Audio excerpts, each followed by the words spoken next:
So, hello everybody. This is the last panel. I hope you already have the energy to listen to all of it because we are bringing a lot more information and you're all going to love it. This panel is only going to be in English, so I hope it is going to be easy to follow up. I was going to invite everybody one by one, but since we already have here, please come over. Sí, igual hacemos ahora una micro para allá. Excuse me, would you mind if I squeeze you a little bit here? Otherwise, she doesn't. Okay, great. No, you're fine. You're fine. Elena's missing, no? Ah, no. Okay. Sorry. So thank you, Clara, for inviting all of such great, incredible women in what they do and for organizing this event. And this panel is basically focused on building trustworthy AI from infrastructure to business impact. I'm sorry, I'm going to sit. And this panel is kind of very much related to the previous one, but it brings a lot more focus on other topics that we have not discussed yet. So I would like to introduce you to Elena Lahoz, and she works in AstraZeneca. She is a data professional with over 7 years of experience in analytics and data strategy. She currently works at AstraZeneca, combining business insights, analytical expertise, and a passion for technological innovation. Thank you so much for joining us.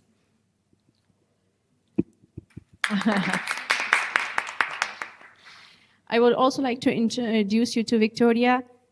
I tried my best. It's Kniazeva. Kniazeva. She works at Omnevo. It says she is a technical advisor and solution architect at Omnevo. She designs the technical foundation of complex systems from scratch. Her work focuses on turning high-level concepts into clear, scalable architectures, starting from a blank slate and shaping every layer with data flows to service contracts. She leads the full life cycle from shaping every layer, strategic vision, to detailed technical specifications, ensuring the solutions are both practical and future-ready. Viktoriia also oversees critical product integrations, creating reliable interfaces between internal services and external platforms across heterogeneous tech stacks. In addition to her architectural work, she has guided the design and implementation of company-wide BI platform, establishing clean data pipelines and governance models that support trustworthy analytics, an initiative that strengthened alignment across teams but remains one part of her broader systems focus. I would also like to thank you so much for joining us, Viktoriia. I would love to introduce you to Tetiana Klymchuk.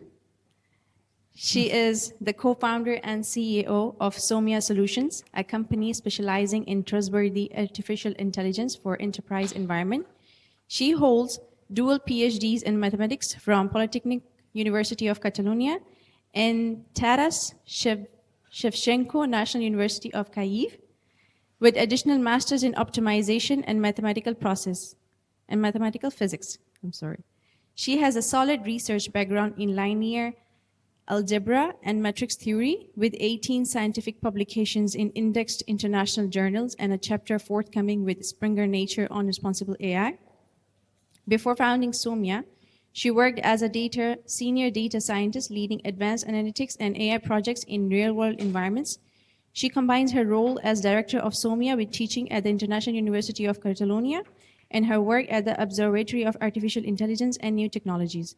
She has served as a speaker at over 100 international conferences and events and was a finalist for 2023 Donatic Awards. Impressive. Thank you for joining us. Now we have with us Maryem Azzouz from Nuitée. Maryem taught machine learning fundamentals at Holberton across the US, joined the quantum technology startup Multiverse Computing in the Basque Country, and she has later served as a tech lead and product manager at Dion Protocol, a US-based energy trading startup at Nuitée. She applies this experience to help push the boundaries of travel technology. Thank you so much for joining us.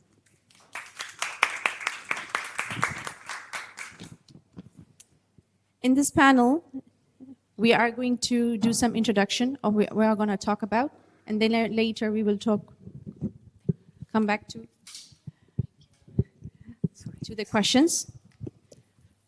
So artificial intelligence is evolving rapidly, but successful adoption requires much more than powerful models.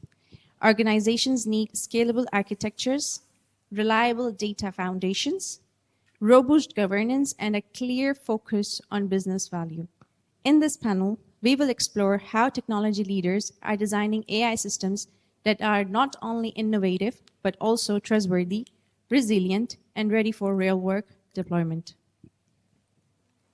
So my first question goes, AI is moving incredibly fast. From your perspective, all of you, what is the biggest challenge organizations face today when trying to move from experimentation to large-scale adaptation? Maybe I'm gonna start. So I think nowadays it's pretty easy to build with AI a proof of concept that it's pretty impressive. But moving from that to a scalable solution and workflow that can help the enterprise, it requires, I think, three main aspects, which are time, be patient, and continuous stakeholder engagement to be able to have always the human in the loop and to build solutions in the end that will be used for across the enterprise. I don't know if you want. Well, actually, toward that, I can add the following points regarding the testability of the solutions, because currently, as mentioned, POC is quite easy to build. For example, using Cloud Code, well, just a few days, and then here you are. But basically, what I observed so far is it's, first of all, when you try to introduce it to the normal scale of enterprise, then that becomes a question about, first of all, how scalable the solution in general is, and secondly, about how testable it is. Because in general, for example, machine learning models for the forecasting, well, they can give something out for you. But then in the case if you don't monitor it actively, when you don't test it actively, then at some point of time after the, I don't know, like a few updates and then new releases, that can be the case that it gives you out just a garbage. And in case if you don't have a normal processes for testing, for monitoring it, then at some point of time, your clients will see just garbage going to their system.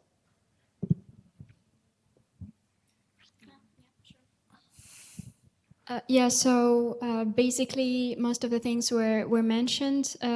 First things like regarding that it's easy to build prototypes, but what is hard is that to put that prototype into production. And so companies basically need to invest in data pipelines and putting them so they are ready. Also the data that needs to be very well labeled. And so you're just not inputting any data in there because otherwise everything can go wrong. So yeah, mostly like the pipelines need to be like companies need to invest into the data pipelines, not just only the models, but also the pipelines. So this is very important. I guess it's nice to mention that the market is huge and all the market needs AI. And so we currently, today, we've been seeing the big companies with the huge work on data that has been done during last, I don't know, 30 years probably. So they are really prepared for AI. So they can speak about AI really freely. Like they can speak about pipelines, models and whatever, and they do understand the vocabulary. The majority of the market, they don't. I mean, they do have barely digitalized something. So I guess we cannot forget about the most challenge of the most companies that are facing. They are basically in chaos and they don't understand nothing. They try to implement the Claude or ChatGPT or whatever, and they don't succeed. So this is kind of, today, it's a state of art that not tech companies are trying to implementing AI. To be honest, it brings me to my next question. It is not written here. I'm a curious person, so I'm going to ask you myself. You have all mentioned the quality of data. In the end of the day, it is the quality of data that is going to bring out the results. How do you determine, obviously it is different in every sector, but how do you determine that this data is qualified enough to be used? What are the, because every data must comes with some other background knowledge, background research. How do you make sure and determine that this is qualified enough to have a better input in the outcomes? Sorry again. So I think, yeah, thank you for your question. I think, for example, in AstraZeneca, we always build data products that we make the policies that they need to be fair.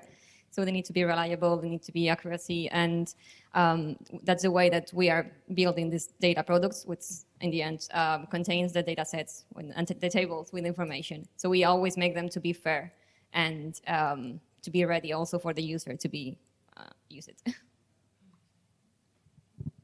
Well, I would more focus on the practical steps.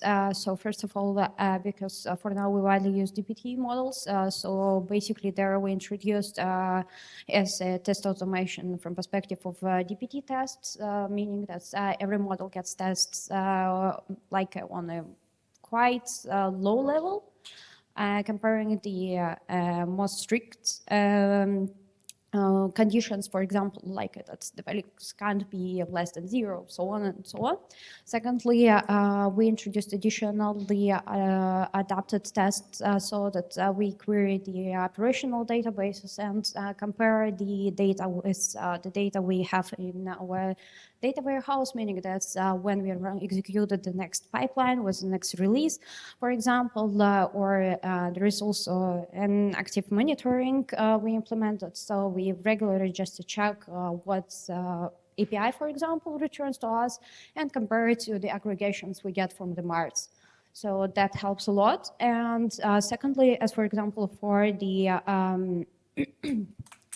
for the regression, for the forecasting, we implemented additionally multiple steps or the test automation where we compare the historical data, like at least with the exponential smoothing, we compare the averages and what we get out of the model, so that more or less that should be comparable in terms of ranges. And so, like, I would say that comparing to the topic of general data quality, I would say that to ensure the data quality coming out of the model, or like your data warehouse, you should ensure on every step that this data is reliable from a test perspective and to cover as much as possible with the test automation.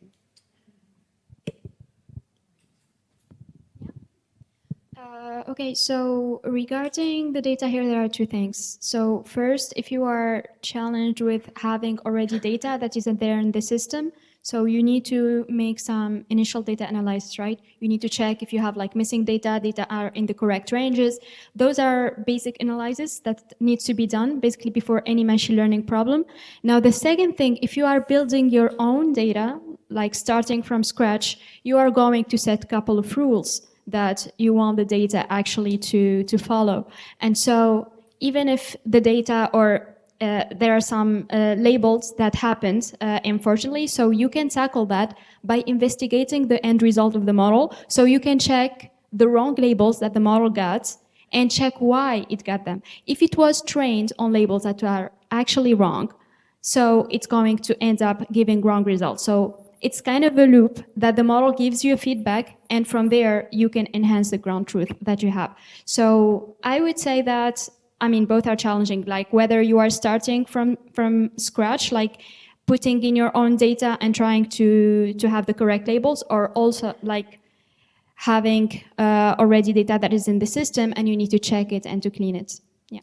So based on just we are starting from scratch, we do not have data. What are, in your opinion, or in your experience, what are the must-haves for the data to be able to work? I mean, it depends on the problem. So, for example, for me, working on the tech in the travel tech industry, like when we want to build data, like for a model to recognize that two properties are the same, we need to make sure that if they have, for example, exact same name, exact same address, they should be labeled as 1, for example. If it happens that I found out that one of them is being mislabeled as 0, then it's a problem, because later the model will be like it would give me wrong results because it will never know what happened. So just a basic example. Tetiana, want to add something? It's tremendously difficult to ensure the data quality. It's the main problem, and it's not because of generative AI that has been with us for 3 years. This problem has been for long ago, starting with the digitalization. So then from this moment on, we have the data quality problem. The thing is, the main difference that we saw during from the ChatGPT is that these kind of big models, they don't need actually data to work. So all the models that we knew before, they needed to be grounded to our data. The model was not existing before. So we had the data, we have the model that do something. Normally very, very specific stuff. And so with the generative models, what we can do is that we can use the model without actually giving the data. And so this is a huge I guess it's really, yeah. But it doesn't matter, it doesn't mean that the first type of models, they don't exist anymore. They do, and they really need it, because it's really when you can do, the general model, they can't do predictions, they generate stuff. So they are very useful, but they do another tasks. So if we come back to the original tasks that are really useful for I would say the majority of businesses. So we have to somehow manage the data quality problems. And so this is where we come to all the methods that girls explained very well. I don't know how to do it. If I got the huge amount of data, I lost. I don't know how to do it. It's difficult. And it's problem grounded. I mean, it depends on the problem. So it depends on the methods that you use. I was just mentioning this to Maryem before, and I think I'm going to repeat it here. And so basically what happens is you should know, like you guys, one should know how to ask questions and have like half the knowledge before you get the results. For example, like they used to say it here, like the art of asking questions is half the knowledge. You make sure that you already have the knowledge in your hands before you ask questions to your data. So Elena, you work closely with data to generate insights and support decision making in a data-rich and highly regulated environment like healthcare. How do you determine which AI use cases are truly worth prioritizing to deliver real value? Well, I think I will always start with the problem that you want to solve, and then think the AI, how you can add it to solve the problem. So I think the use cases that are worth to prioritize are the one that has a clear need, that the data is reliable, as we were mentioning, and also that the output has an impact on the decision making and it's measurable. So, for example, in AstraZeneca, we focus on use cases that augment the expert knowledge rather than try to replace it. And we have built some tools related to surfacing a large volume of information, or finding patterns, or reducing analytical repetitive work. So that will be like the main focus right now for us, but I will just keeping them related with that. Viktoriia, you often work from a blank slate designing complex architectures. How do you balance long-term scalability with the pressure to deliver business results quickly? Well, actually, you know the business, and usually they require everything has to be done yesterday. And actually, for me, when I start with a new feature or new solution design, it's usually about not approaching the architecture as having an ideal solution, but mostly focusing on the trade-offs where it needs to have in place to a balance between what business needed actually yesterday and what we're going to bring, because that doesn't make sense actually to have a long-running solution to be implemented in 5 years when business needs it in 1 month, for example. And usually for me, that's about having a blank page actually in front of me, collecting the requirements from business, what is critical, what can be postponed.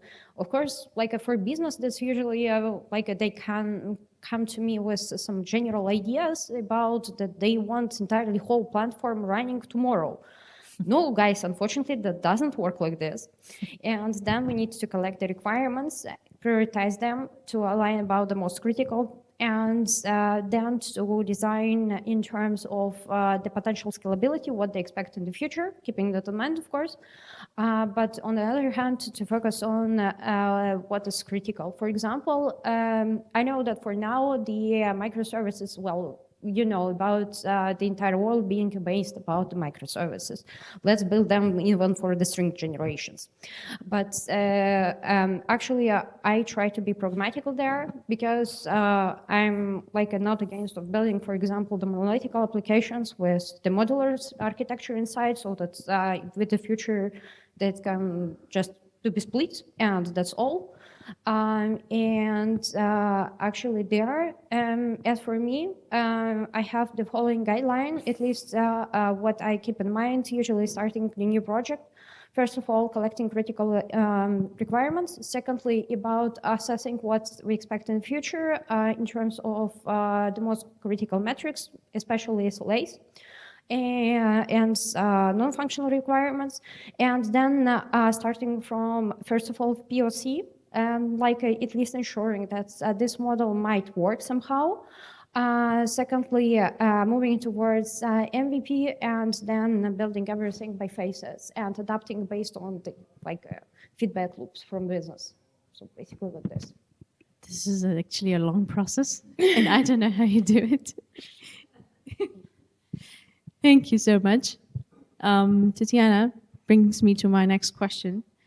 Trustworthy AI is at the core of your work.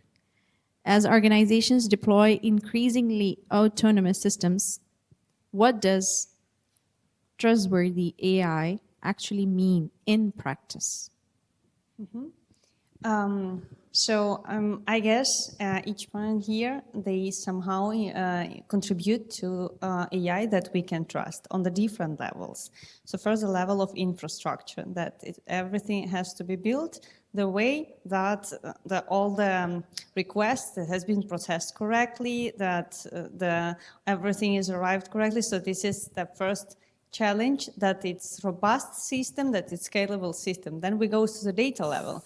And the data has to be with the quality sufficient to provide the results that we are looking for. And then finally, the next level of trustworthy AI is that the answer that has been provided with the AI is that you as a user, you satisfied with the answer. So this is the level where I'm sit. Let's define it like that. And this level applies specifically not for the model that we train. It's also that, but it's more than the scientist part to check if the model is doing wrong or bad. But then for the generative AI, for the models that generate the output, they can be, they can provide the relevant output, but somehow we need to have the criteria to evaluate, as a human, to evaluate if it's a good or bad answer. So this is where the trust lies to the large language models. And this is where, let's say, I'm working. It's specifically create methods of validation of the generative AI answer. So you know at ChatGPT, it always answers you, like always. And it never says to you that it has no answer. It's always, somehow. This answer can be correct, can be not sufficient, can be really too much detailed for you, or it can have some hallucinations that you didn't expect to see that. And it's specifically when you ask for some really specific question of the really high importance for you. I mean, this is what actually happened with the companies. It's not the same that you on the personal level ask the ChatGPT. If it somehow mess up with your answer, doesn't matter. You continue with your life. You see that you're stupid. Let's try again, and that's okay. On the company level, when they do automatizations or they do micro decisions based on this generative AI, they need this trust to be automatized somehow. And this is, let's say, the next level of trust. So trustworthy AI, it's a huge subject which has a different level. So, but now it's it's a change of paradigm when we go from the, let's say, before the AI was really very specific subject for the data scientists. So we did very specific problems. And now the thing is that AI, it's really for everyone. And so when we try to do AI, like everyone, we need somehow to think that it has to be reliable. So this reliability is at, let's say, the new level of that what we have to think about. Oh my goodness. So in the end of the day, I also understand that all of you come with great responsibilities, and it is my curiosity as in your professional lives. So let's say you ask questions to the AI through your data, and you got the answer. And as you said, that the answer is trustworthy. And now it's time for you to explain it to your team or to the higher ups or to your peers that the answer it has given is worth it. It's worth to apply. There might be times when you are not sure enough, or there might be times when it's 50-50, or might be times where taking responsibility is a lot of a risk to you. How do you combat with that feeling? It's not combating with the feeling. It's just to creating the system that can ensure that if this happens, you have the alert, or you have that the system will not proceed.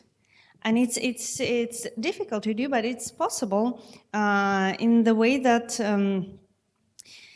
when we ask the data, normally as a human, we can go and consult the data, we can do the specific request, and we can get the result that we call it ground truth, which means that it's the concrete answer that we tag as correct. Okay, this is what we ask about the data. So what happens is that our directors, they don't want to go to ask the question, and then we go to database and then ask the specific information, to extract specific information, and then bring to them. They want to do this with a natural language. Yeah, and that they want just to ask, give me top 10 clients. And that somehow someone will do that and then provide the answer. So the main problem is that there is no human that knows exactly how to do that. So that's the system that converts the language to the specific request, and this request returns the answer.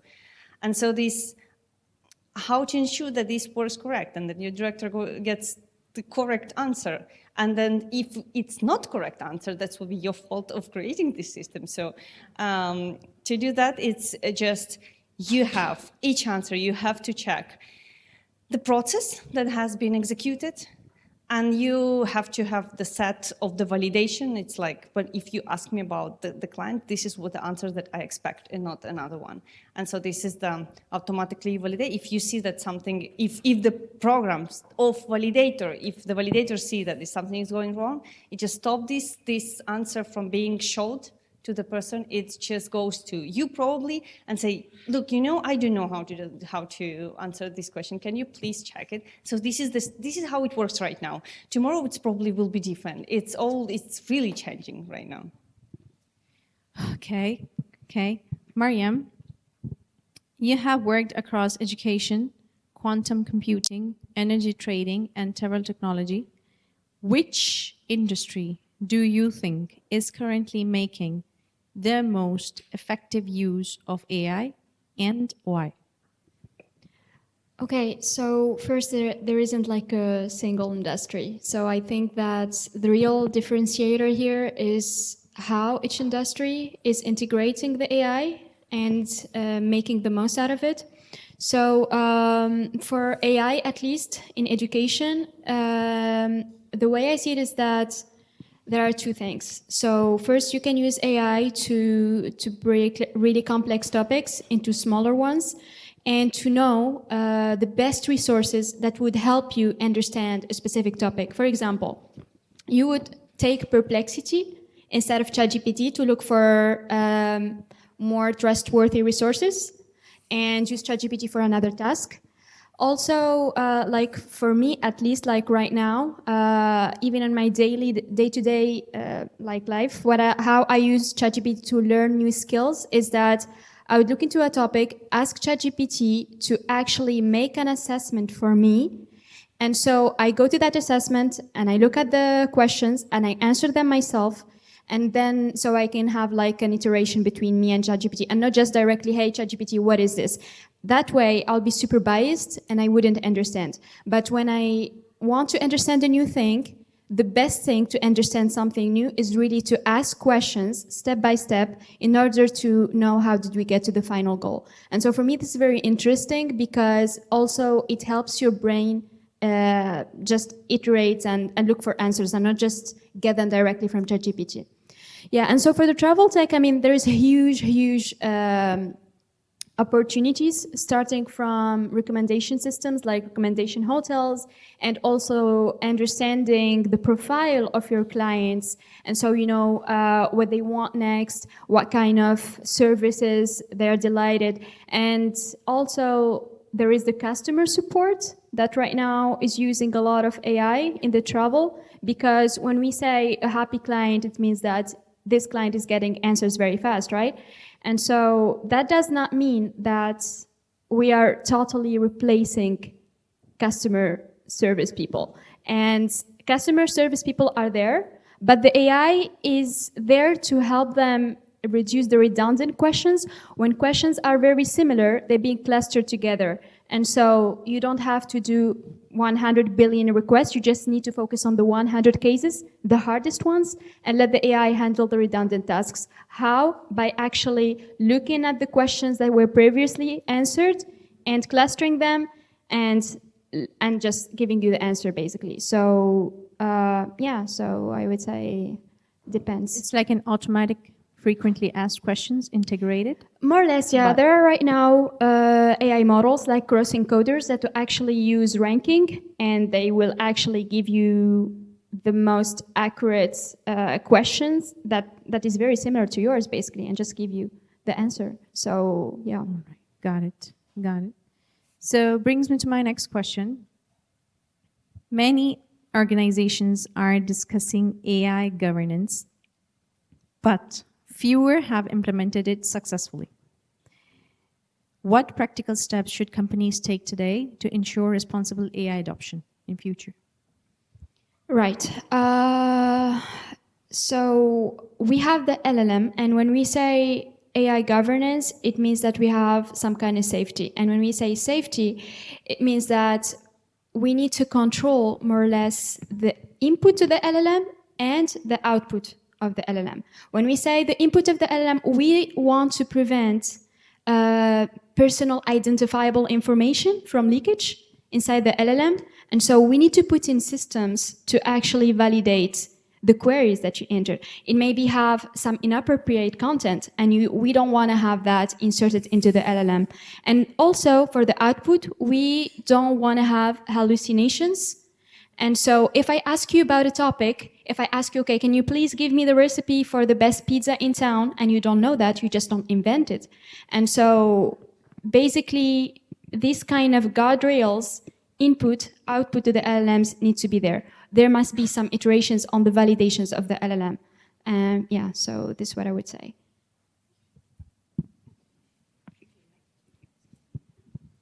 Well, actually, I wouldn't say, for example, that in my company we govern the AI topics in general normally, as normal people would expect, because the process of getting from like AI experiments to the normal AI governance processes that usually takes some time.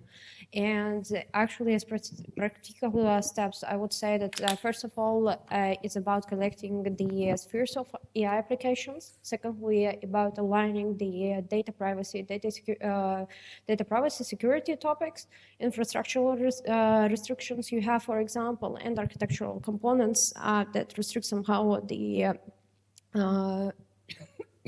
sorry, the interaction with AI. And on the third step, what we did, for example, is about like to put concrete validation steps. For example, as was said, that not to allow any personal data to be entered to LLM. For example, we have our own running instance of LLM, so that's not cloud-based, and that's why we can use it how we want, as that's not shared with anyone. But in general, I would say that additionally is from the security perspective, because you know that there are some additional constraints when you run LLM locally, for example, on, let's say, one of the instances in the AWS, then you get some performance issues and so on. So basically then the third step is evaluating the costs. Like basically you introduce AI and you need to evaluate how cost effective it is.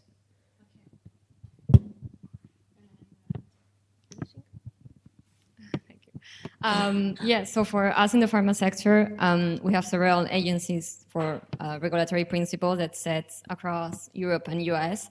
So in our case, it's always important to have these principles and these policies clear, and always ask and demand for the ROI before approving a proof of concept. That's why also we mentioned in the first panel.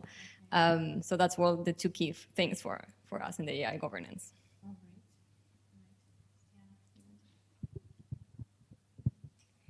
I guess it's important to know that responsible AI, it's not because the company want to be responsible. It's because the company want to avoid the really huge problems if something happen. And with AI, specifically, if we have data leakage, it's a huge problem. The company can have really big problems if somehow there have been the data leakage or the private information of the company's users has been somehow leaked publicly. So it's not because they want to be responsible. It's because they want to avoid the fees that it's really a problem. So because of that, they created all of these guardrails, all of these cybersecurity principles. They are required.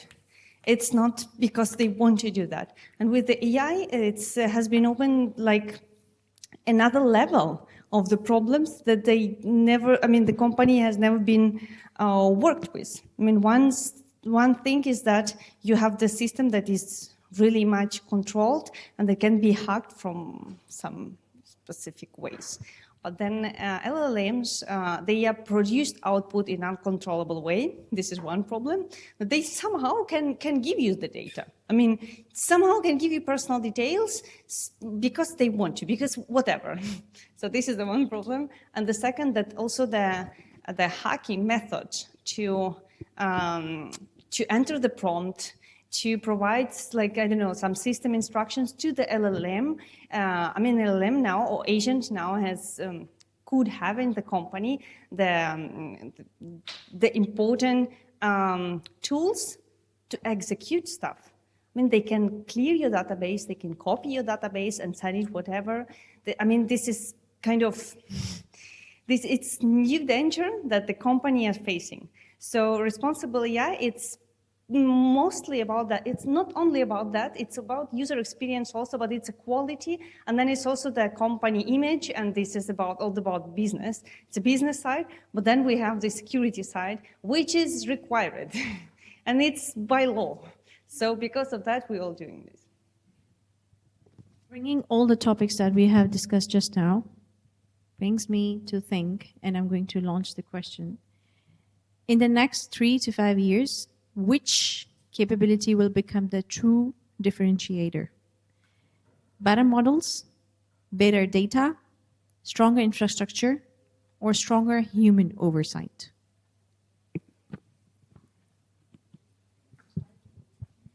Well, actually, I would say everything, excluding the last point. Yes, I'm not a fan of having human oversight, and I prefer to automate everything as much as possible, especially, for example, our company is about 80% persons in total, and I'm only one architect. I can't control everything what is happening there, and that's why I prefer to delegate it not to AI, for example, but to the normal code base.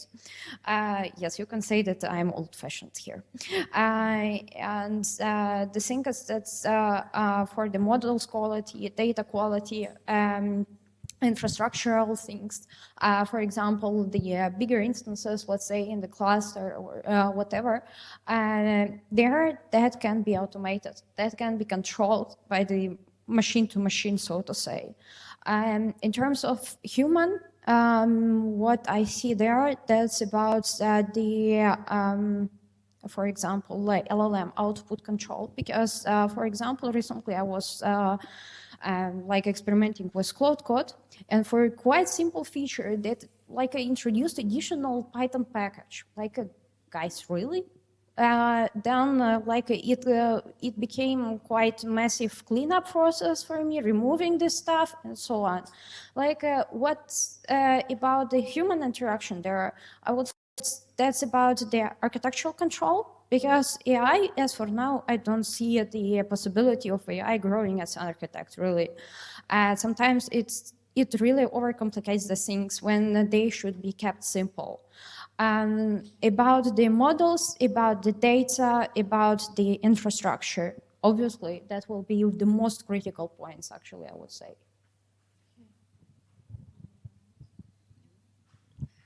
Well, for me, I will say there are two key aspects, and it's to have better data, as we were mentioning, the data quality that needs to be more reliable, and also related with that, because the data needs to be stored and managed somewhere. So again, also the infrastructure, but I think there's something that across key aspects is that there's always need to be to have a human in the loop.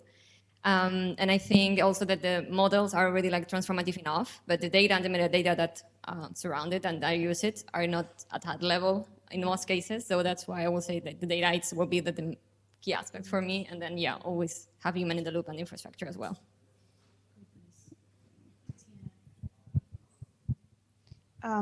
Yeah, I see it positive. I don't see it like 3-5 years. I don't see it so, it will be not the end of the world. The model war, we will not participate. This will happen. So we will see new models. They will be better. It's okay. We can benefit from this. Infrastructure will be, I hope, will be more accessible. It should be. Because everyone, big players, is working on that. I guess that probably that will be very much important, the sovereignty of the data and of the infrastructure. There's something you have to understand when we had the Amazon services down somewhere in California, it cannot happen that Carrefour here in Barcelona stopped to work. All the system is done. It's just because we have to have all strategic digital services in local infrastructure, because if we have some conflict, so everyone then plays for their own interests. So this, I guess, will be really important. And the humans, we should oversee all the time. It's AI, it's another technology. We had a lot of them, we will have some new of them. It will make a lot of changes in the processes that how we did before. But I guess we will still be needed, so we should enjoy, I guess, this period. So, Viktoriia, would you be interested in having a human oversight if you had a bigger team? Honestly, I would say that. Yes, thanks. Well, actually, I would say that in general, probably. But I'm a fan of having a drafted solution firstly, instead of controlling every LLM output, really. But in general, I would say that for me to control as a human AI, only in some point of applications. I don't see humans really growing into the stage of controlling every output, let's say every model prediction and so on and so on. the only one thing, sorry, said Tetiana, to say that regarding the infrastructure, because that triggers me a bit. Actually, I would disagree a bit regarding the local infrastructure, because as from my perspective, the infrastructure should be shareable. Because AWS, for example, offers its data centers everywhere, and because of that, actually, they can offer also the reliability of the services. For example, we recently had an issue with the Dubai, so I believe everyone is aware about this, when the complete data center was destroyed. But because of the distributed network of AWS, we were able to restore the whole data, restore all the services, and we got back to the normal work in one day. In case if we concentrate everything locally, then at some point it will fail, obviously. Sorry. I guess you didn't understand just what the local mean. I mean, it's not the local data center. I mean, it's just to have alternative services, a part of AWS, and this is, I mean, there are standards how the data centers are built, and they obviously have several copies, and they are distributed in the different style. I mean, they are always shareable centers. This is not in the. I don't want the Carrefour to have everyone in the director's house, you know, the main server. I mean, I hope this not happens. It's happened sometime. I mean, but yeah, I mean, I just wanted to say that dependency on the different countries' services, in case of any problem, geopolitics, the first thing they do, they cut these services. And each country thinks about its country, his country firsthand. I mean, if something happens, Spain will provide the services for Spanish infrastructure and will not take care about any other country and about services in that country. Same for the United States. So if we take services from the United States, we have to be aware that we will be in the queue of executing these services in case of something happen. It can be not the case. It will be definitely the case. This is the. So Maryem, the Yeah. same question goes for you. Yeah. About better data, better model. Yeah. The same question, but I wanted to know your perspective on the different industries you have worked in. So Which industry had worked better because of better model, or this industry has worked better because of better data?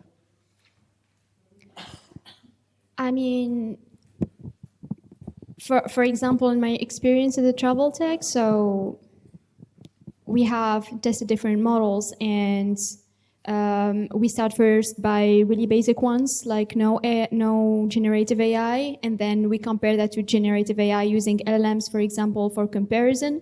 The advantage that generative AI gave us is that the accessibility and the autonomy, if we want to access web data, it just goes in there and checks by itself, so we don't have to do that by ourselves, because you can give it access to many things. Now, again, this comes down to what kind of accesses are we giving to the AI also? So what kind of sites it can get to, or so in my case, like the comparison was more between using an LLM model versus a normal model, and why, and also the costs. So again, a trade-off, yeah.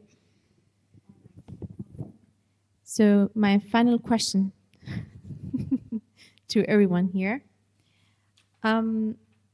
What is one assumption about AI that leaders should stop believing in immediately? I would like to start the answer from you, Viktoriia.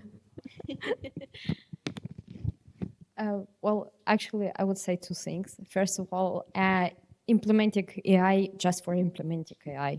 Really, guys, please stop doing it. Like I have seen a lot of use cases when companies are so truth about the AI topics that they try to introduce them everywhere when they are even not needed. They are cost inefficient, but still, let's have an AI. Yes, that's the one topic. And second one, regarding the massive shifts I see currently on the market. Even I'm not a fan of human interacting with AI, like in our stages or spheres. Sometimes you need to delegate control, sometimes you don't need. But what I see so far is that all companies try to say, okay, let's introduce agentic AI. We don't need people anymore. Second one, let's cut junior positions for data scientists because we don't need them. They will be replaced again with agentic AI. Third point regarding that, companies for now, they just say, okay, let's remove the developers. We're gonna have Claude Code instead, and so on. Well, we have seen actually what NVIDIA recently did. So they just decided to cut their costs in terms of Claude usage because that was too expensive for them, even for NVIDIA. And actually, that's for the majority of companies who start playing with AI and especially with such tools. So, as for me, I would say that's what companies should stop, and especially companies leaders should stop doing. First of all, trying to have AI everywhere where it even isn't needed. Secondly, giving an assumption that AI replaces all people in the company. That's not true. AI should help, but not replace people. Tetiana. I just forgot the question. What was the question? Sorry. What is one assumption about AI that leaders should stop believing in immediately? I don't know. It's really short time that we are living with. It's a new technology. We will have our roadmap to adopt this technology. Some of companies faster, some of companies has longer time. It's just because of the level of the maturity that they have. It will change the processes that we've been done before.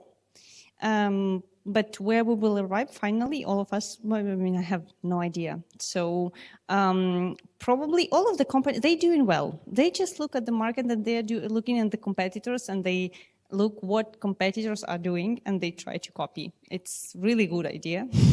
We all should do that. And this will be like that. We will look for the best solutions, for the best application, and then we will try to copy it. It's just difficult by now to find those one that really you can see really the value like right now.